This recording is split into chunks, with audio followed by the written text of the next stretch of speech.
نحمدہ ونصلی علی رسولہ الکریم اللہم صلی وسلم علی سید البشر والشفیع والمشفع فی المحشر الذی ختمت بہ النبیین وعالیت درجتہ فی علیین ووصفتہ فی کتابک المبین فقلت وانت اصدق الصادقین واحسن القائلین وما ارسلناک الا رحمۃ للعالمین۔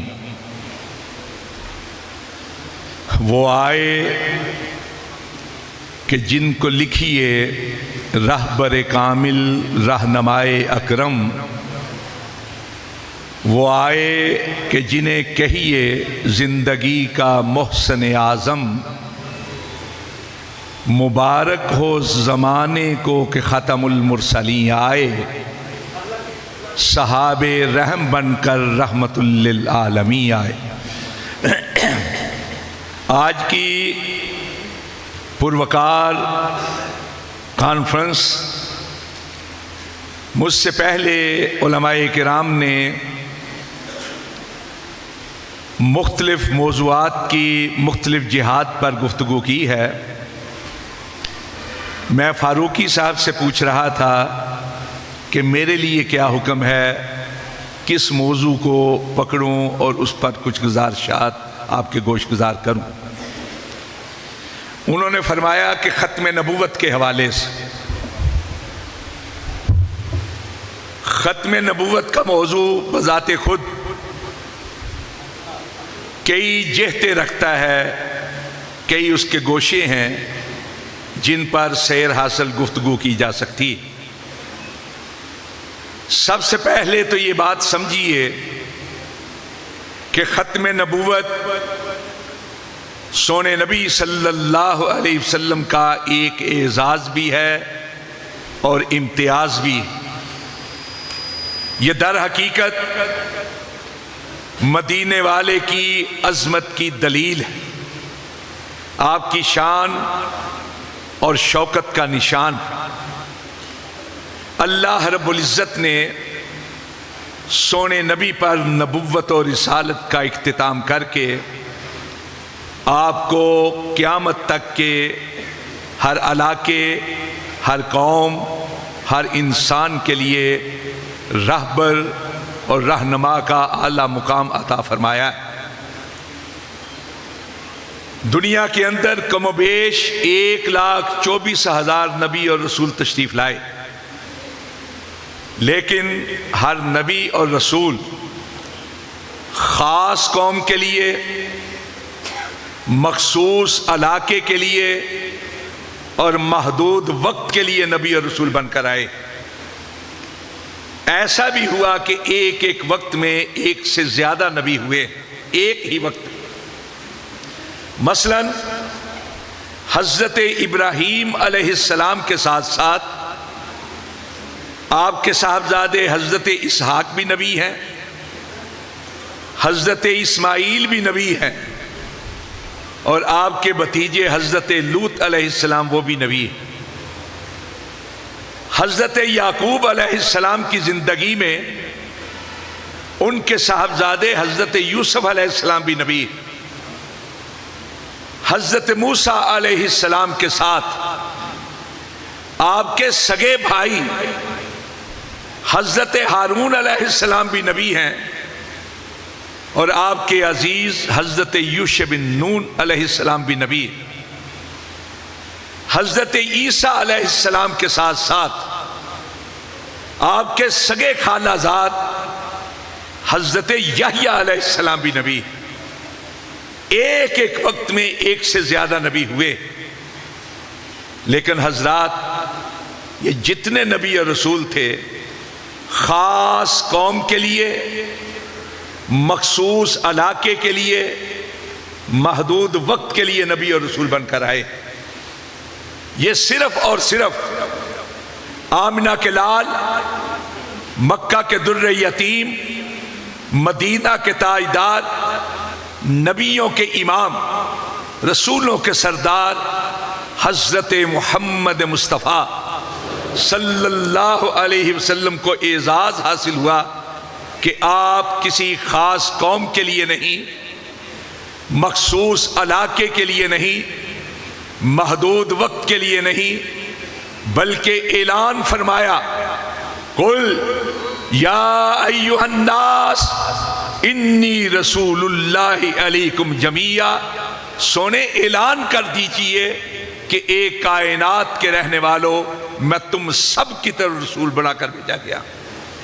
وما ارسلناک الا کافۃ للناس، اللہ رب العزت نے ارشاد فرمایا کہ آپ کو ہم نے ساری کائنات کے انسانوں کے لیے نذیر اور بشیر بنا کر بھیجا ہے۔ حضرات صرف انسانوں کے لیے نہیں، صرف انسانوں کے لیے نہیں، صرف انسانوں کے لیے نہیں، ارشاد ہوا وما ارسلناک الا رحمۃ للعالمین، ہم نے آپ کو جہانوں کے لیے رحمت بنا کر بھیجا ہے۔ یہ العالمین، اس کا ہم ترجمہ کرتے ہیں جہان۔ کیا ہے جہان؟ الف لام تو ہو گیا استقراقی، سارے جہان، یہ جہان ہے کیا؟ عالمین جمع ہے لفظ عالم کی، ایک ہوتا ہے عالم علم والا لام کی زیر کے ساتھ، یہ علماء کرام، ایک ہے لام کی زبر کے ساتھ عالم۔ عالم ہر اس چیز کو کہا جاتا ہے، ہر اس شے کو کہا جاتا ہے، ہر اس طبقے کو کہا جاتا ہے، ہر اس جذبے کو کہا جاتا ہے جو اپنے وجود کی نمود کی صلاحیت رکھے، جو اپنے آپ کو نمایاں کر سکے، جو اپنے آپ کو ظاہر کر سکے، جو لوگوں کی نگاہ میں آ پائے، لوگوں کے احساس میں آ سکے، لوگوں کے علم میں آ سکے، جس کو حواس خمسہ میں سے کسی ایک حص کے ساتھ محسوس کیا جا سکے، اس سے لفظ عالم سے موسوم کیا جا سکتا ہے۔ اس وقت انسانوں کا عالم، جنات کا عالم، ملائکہ کا عالم، حیوانات کا عالم، حشرات کا عالم، جمادات کا عالم، نباتات کا عالم، پھر وقت کے لحاظ سے ماضی کا عالم، حال کا عالم، مستقبل کا عالم، عالم دنیا، عالم برزخ، عالم حشر، عالم ارضی، عالم سماوی، عالم صوری، عالم مانوی، اور اگر اطراف اور جہات کو دیکھا جائے تو مشرق کا عالم، مغرب کا عالم، جنوب کا عالم، شمال کا عالم، نیچے کا عالم، اوپر کا عالم، اور اگر اس سے بھی بڑھ کر دیکھا جائے تفکرات کا عالم، تدبرات کا عالم، تخیلات کا عالم، اسی طرح وجد کا عالم، شوق کا عالم، شباب کا عالم۔ اللہ رب العزت نے سونے نبی کو سارے عالمین کے لیے رحمت بنا کر بھیجا ہے۔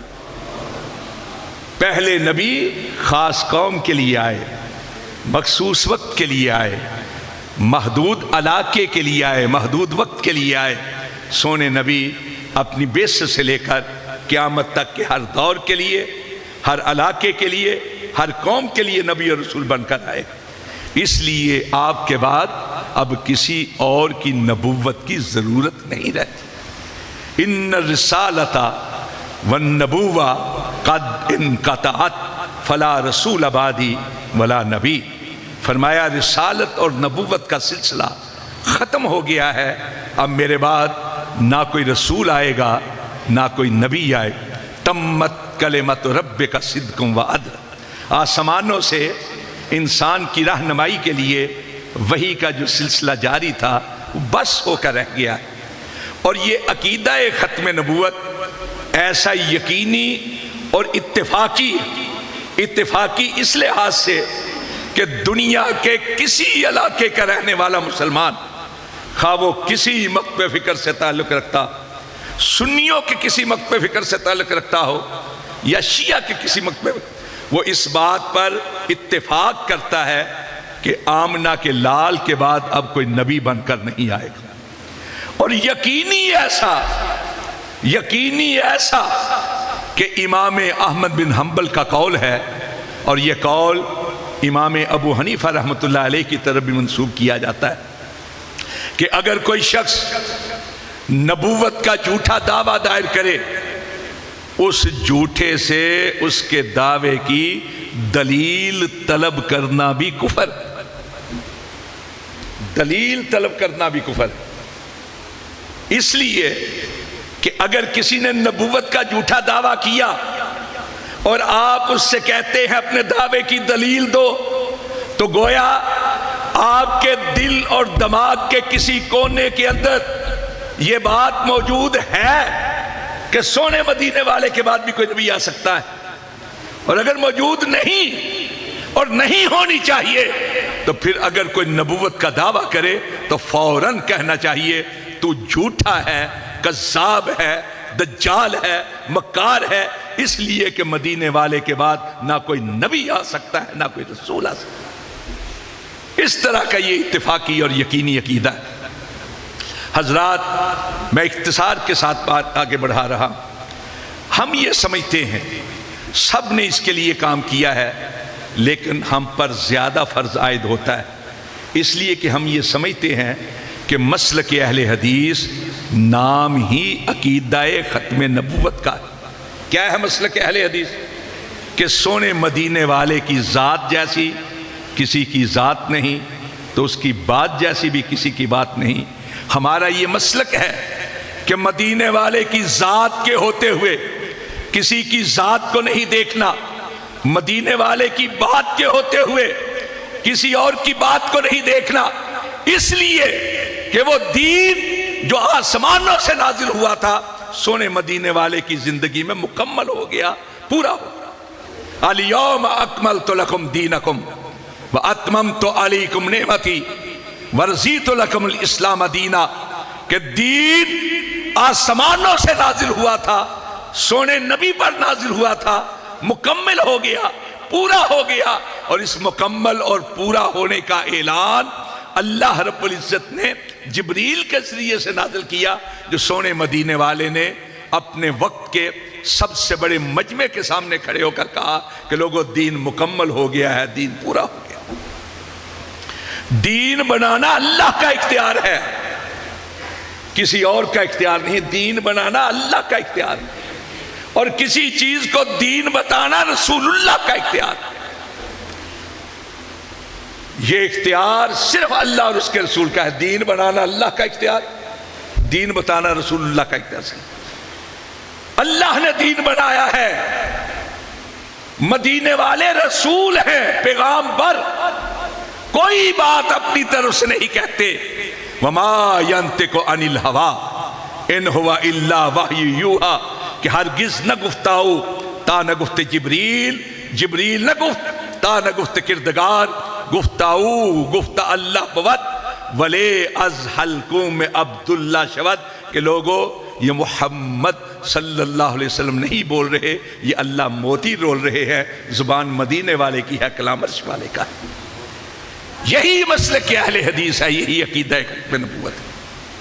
یہی وجہ ہے کہ جب اس بر صغیر کے اندر انگریز نے کوشش کی کہ اسلام کی مرکزیت کو ختم کیا جا سکے، ان کا تعلق مدینے والے سے کمزور کیا جا سکے، مرکز اسلام حجاز مقدس مکہ و مدینہ سے ان کی توجہ کو ہٹایا جا سکے، تو یہاں انہوں نے غلام احمد قادیانی کو ابھارا، اس کی سرپرستی کی۔ تو سب سے پہلے فتنہ قادیانیت کو جن لوگوں نے پہچانا وہ علماء اہل حدیث تھے۔ حضرت مولانا ابو سعید محمد حسین بٹالوی رحمت اللہ علیہ بہت بڑے محسن ہیں، مسلک اہل حدیث کے، جماعت اہل حدیث کے۔ 1891 کے اندر انہوں نے اس فتنے کو پہچانا، اس کے خلاف انہوں نے ایک علمی استفتاء تیار کیا۔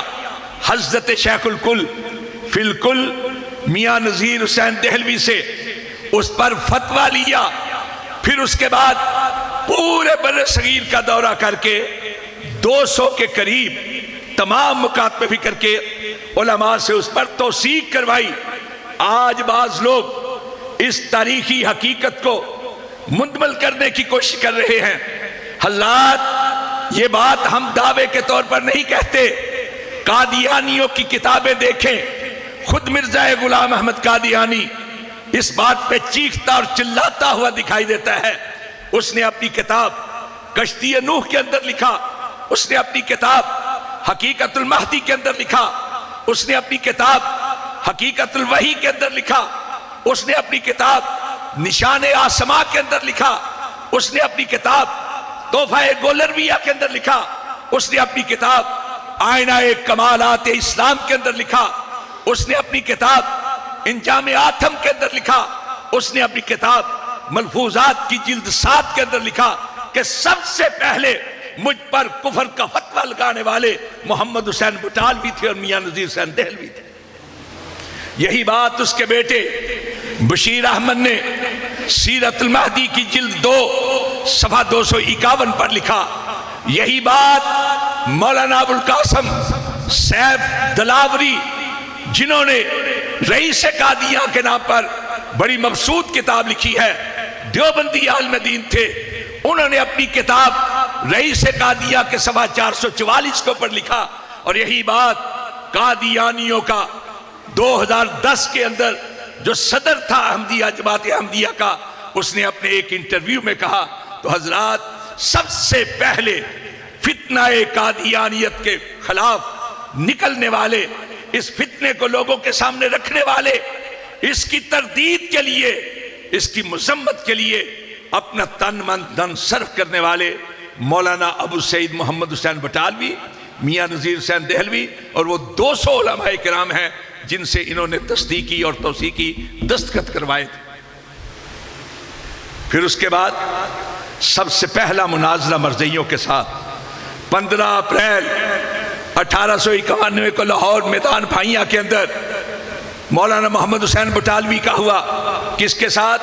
حکیم نور الدین، آپ کے بھیرے سے تعلق رکھتا تھا، اس کے ساتھ مرزا خود مقابلے میں نہیں آیا، لیکن اس نے بھی کہا کہ زبانی مناظرہ نہیں کرنا، تحریری کرنا ہے۔ 12 رکے ادھر ادھر سے ہوئے، وہ بھاگ گیا۔ مولانا محمد حسین بٹالوی نے مرزا قادیانی کو ٹیلی گرام بیچا۔ اس وقت تار سب سے تیز ذریعہ سمجھا جاتا تھا پیغام رسانی کا، اور مرزا اس وقت لدھیانے میں تھا۔ کہا مرزا صاحب، آپ کا مناظر بھاگ گیا ہے، آپ خود آئیں۔ مرزا نے کہا ٹھیک ہے، میں آؤں گا۔ چنانچہ وہ جولائی میں آیا۔ 20 جولائی سے لے کر 1 اگست تک یہاں بھی مقابلہ ہوا، مرزا وہاں سے نکل گیا۔ پھر اگلے سال فروری 1892 میں مرزا لاہور آیا۔ مولانا نے کہا مرزا صاحب ادھار باقی ہے، آؤ مناظرہ کرو، مباحثہ کرو، جو ہو سکتا ہے آؤ تو صحیح۔ مرزا نے کہا اچھا کرتے ہیں۔ مرزا رات کے اندھیرے میں لاہور سے بھاگا سیالکوٹ۔ مولانا کو پتہ چلا، مولانا اس کے پیچھے سیالکوٹ، وہ سیالکوٹ سے بھاگا کپور تھلہ، مولانا اس کے پیچھے کپور تھلہ، کپور تھلہ سے بھاگا جلندر، مولانا اس کے پیچھے جلندر، جلندر سے بھاگا لدھیانہ، مولانا اس کے پیچھے لدھیانہ۔ اس نے کہا مجھے الہام کے ذریعے سے کہا گیا ہے کہ محمد حسین بٹالوی کا مقابلہ نہیں کرنا، اور ساتھ ہی یہ کہا کہ مجھے یہ کہا گیا ہے کہ جھوٹے کی زندگی میں، سچے کی زندگی میں جھوٹا ذلیل و خوار ہو کر مرے گا۔ حضرات، مولانا محمد حسین بٹالوی کی عمر بہت زیادہ ہو چکی تھی، اس وقت عمر میں زیادہ تھے، بڑے تھے، لیکن اس کے باوجود اللہ رب العزت نے لاج رکھی ختم نبوت کی۔ مرزا قادیانی 26 مئی 1908 کو ہلاک ہوا، اور مولانا 1917 کو دنیا سے رخصت ہوئے، عمر میں بڑے ہونے کے باوجود۔ اسی طرح پہلا مباہلہ، بلکہ تاریخ کا واحد مباہلہ جو سامنے بیٹھ کر کیا گیا ہے، وہ مولوی عبدالحق غزنوی رحمت اللہ علیہ، ان کے ساتھ جون 1893 میں امرتسر کی عیدگاہ کے اندر ہوا۔ یہ بھی ایک بزرگ تھے، عمر میں بڑے، ضعیف، لیکن ان کو بھی اللہ رب العزت نے مرزا قادیانی کے کئی سال تک حیات رکھا، بعد میں کئی سال۔ تیسرا، دعائیہ مبالغے کی دعا کے اشتہار کے ساتھ مرزا قادیانی نے حضرت فاتح قادیاں، شیخ الاسلام، شیر پنجاب مولانا ثناء اللہ امرتسری رحمت اللہ علیہ کے ساتھ اعلان کیا کہ ہم اللہ سے دعا کرتے ہیں کہ جو سچا ہے اس کی زندگی میں جھوٹا ذلیل و خوار ہو کر مرے۔ اور لوگوں، آپ نے دیکھے سے مراد یہ ہے کہ تاریخ میں پڑھا ہوگا، علماء کرام سے سنا ہوگا کہ مرزا قادیانی 26 مئی 1908 کو لاہور کے اندر غیر طبی بیماری کے اندر مبتلا ہو کر فوت ہوا، اور اس وقت یہ صورت حالات تھی۔ پیغام رسالت رسالہ ہے ان کا، اپریل 1939 کا، اس میں لکھا ہوا ہے کہ بعض لوگ کہتے ہیں کہ پاخانہ حضرت صاحب کے منہ کے راستے بہنا شروع ہو گیا تھا، غیر طبی موت مرا، اور جب اس کا جنازہ لے کر جانے لگے تو عورتوں نے اپنے مکان کی چھتوں سے اس پر کوڑا کرکٹ پھینکا۔ انہوں نے 8 اور 9 نمبر جلدیں مولانا ثناء اللہ امرتسری کے رسائل پر لکھی ہیں۔ اس کے آغاز میں لکھتے ہیں، خاک پائے مولانا ثناء اللہ امرتسری اللہ وسایا، یعنی کہتے ہیں کہ میں مولانا ثناء اللہ امرتسری کے پاؤں کی خاک کے برابر ہوں۔ عقیدت کی وجہ سے خود بہت بڑے ہیں، بڑے قدور، اللہ ان سے اور زیادہ کام لے ختم نبوت کا۔ مولانا ثناء اللہ امرتسری رحمت اللہ، ستمبر 2009 میں بریلوی مکتب فکر کا ایک رسالہ ہے کنز الایمان، انہوں نے ستمبر 2009 میں ختم نبوت شائع کیا۔ کنز الایمان کا ختم نبوت نمبر 3 سے زیادہ جگہ پہ انہوں نے مولانا ثناء اللہ امرتسری کو فاتح قادیاں لکھا ہے۔ انہوں نے جو کورس کہا کہ قادیانیوں کو سمجھنے کے لیے یہ کتابیں پڑھیں، اس میں مولانا ثناء اللہ امرتسری کی کتابیں موجود ہیں۔ سب سے پہلے قادیانیوں کے خلاف جو کتابچہ لکھا گیا وہ علی گڑھ کے مولانا محمد اسماعیل علی گڑھی تھے، انہوں نے لکھا 1892 کے اندر۔ سب سے پہلی کتاب جس شخص نے لکھی 24 سال کا جوان تھا، لکھتے لکھتے 25 سال کے ہو گئے، اس نوجوان نے کتاب لکھی غایت المرام فی تائید الاسلام، اور دنیا آج انہیں بر صغیر کے ایک بڑے سیرت نگار کے طور پر یاد کرتی ہے، اور وہ تھے حضرت قاضی محمد سلیمان سلمان منصور پوری رحمت اللہ۔ سب سے پہلے عربی کے اندر، ویسے تو مختلف مسائل پر کئی کتابچے لکھے گئے، لیکن قادیانی تحریک کے بارے میں آگاہی کے لیے سب سے پہلی کتاب جو لکھی گئی وہ حضرت علامہ احسان الہی ظہیر شہید رحمت اللہ علیہ کی تھی۔ بہت کام کیا اور کرنا چاہیے تھا، آج بھی کرنا چاہیے، آج بھی کرنا چاہیے۔ قادیانی بہت کم ہیں پاکستان کے اندر، زیادہ تر یہاں سے بھاگ چکے ہیں، لیکن قادیانیوں کے سہولت کار بہت۔ یہ 7 ستمبر جب آتا ہے نا ہر سال، تو اس کو یوم تحفظ ختم نبوت کے نام پر منایا جاتا ہے۔ تو بعض لوگ کہتے ہیں جی مولویوں نے فتنہ پایا۔ 7 ستمبر کیا ہے؟ پاکستان کی پارلیمنٹ نے 1974 7 ستمبر کو قانون بنایا تھا کہ مرزائی کافر ہے، غیر مسلم ہے اور اقلیت۔ ہوا یہ کہ 22 مئی 1974 کو نشتر میڈیکل کالج، وہ نشتر میڈیکل کالج جہاں آج مردوں کی لاشوں کی حرمتی ہو رہی، وہاں سے نوجوان نکلے یہ سرحدی علاقوں کی سیاحت کے لیے۔ تو چناب ایکسپریس جو ہے لیل پور، اس وقت فیصل آباد کا لیل پور نام تھا، وہاں سے چنیوٹ آتی، ربوہ، لالیاں، سرگودا سے ہوتے ہوئے جاتی تھی راول پنڈی پشاور کی طرف۔ ربوے کے اسٹیشن پر جیسے ہی کوئی گاڑی رکتی تو مرزائی اپنا لٹریچر تقسیم کرنا شروع کر دیتے تھے۔ انہوں نے اپنا لٹریچر تقسیم کیا، بعض مسلم نوجوانوں نے کچھ اعتراضات کیے، بحث مباحثہ ہوا، طلب کلامی ہوئی، تو مسلم طلباء نے نعرے بازی کی، وہاں سے گاڑی رخصت ہو گئی۔ 7 دن کے بعد 29 مئی 1974 کو گاڑی واپس آئی، تو اس سے پہلے جو نشر آباد کا اسٹیشن ہے وہاں کا اسٹیشن ماسٹر بھی مرزئی تھا، اس نے طلباء کے ڈبے کے اوپر نشان لگا دی اور آگے اطلاع کر دی۔ چنانچہ ربوے کے اندر مرزئی قادیانی بدماش اسلحہ لے کر، لاٹھیاں، اینٹیں، لوہے کے بنے ہوئے مکے جسے کہتے ہیں وہ، ریوالور، یہ لے کر آگے، اور جس گاڑی پر نشان لگا ہوا تھا ایک ایک طالب علم کو نکال کر اتنا تشدد کیا کہ لہو لہان ہو گئے سارے کے سارے، کئی کی حالت بڑی نازک ہو گئی۔ جی بھر کے کافی دیر تک لگے رہے، وقت کہیں کا کہیں پیچھے رہ گئے۔ جب یہ بات خبر پہنچی لیل پور میں تو تمام مکاتب فکر کے مسلمان جذباتی ہو کر اسٹیشن پہ جمع ہو گئے تھے۔ چنانچہ اس کے بعد پھر ایک تحریک کی بنیاد پڑی۔ 16 جون 1974 کو لیل پور میں تمام مکاتب فکر کے علماء کرام اور قائدین کا ایک اکٹھ ہوا، جس میں شورش کاشمیری کی رائے پر مولانا محمد یوسف بن نوری کو صدر بنایا گیا مجلس تحفظ ختم نبوت کا، محمود احمد رضوی کو اس کا جنرل سیکرٹری بنایا گیا، اور جمعیت اہل حدیث کے میاں فضل حق مرحوم کو ناظم مالیات بنایا گیا۔ آپ جانتے ہیں کہ تحریکوں کو چلانے کے لیے سرمایہ کی ضرورت ہوتی ہے۔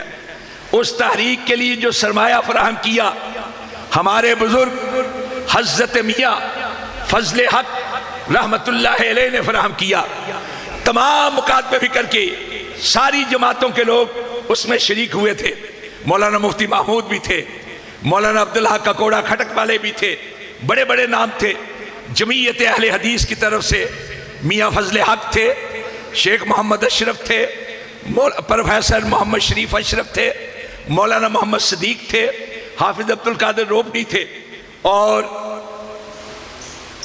یہ کمیٹی ایک بنی تھی قادیانی محاسبہ کمیٹی، اس کی طرف سے شورش کاشمیری اور علامہ احسان الہی ظہیر تھے۔ ان لوگوں نے پھر تحریک چلائی۔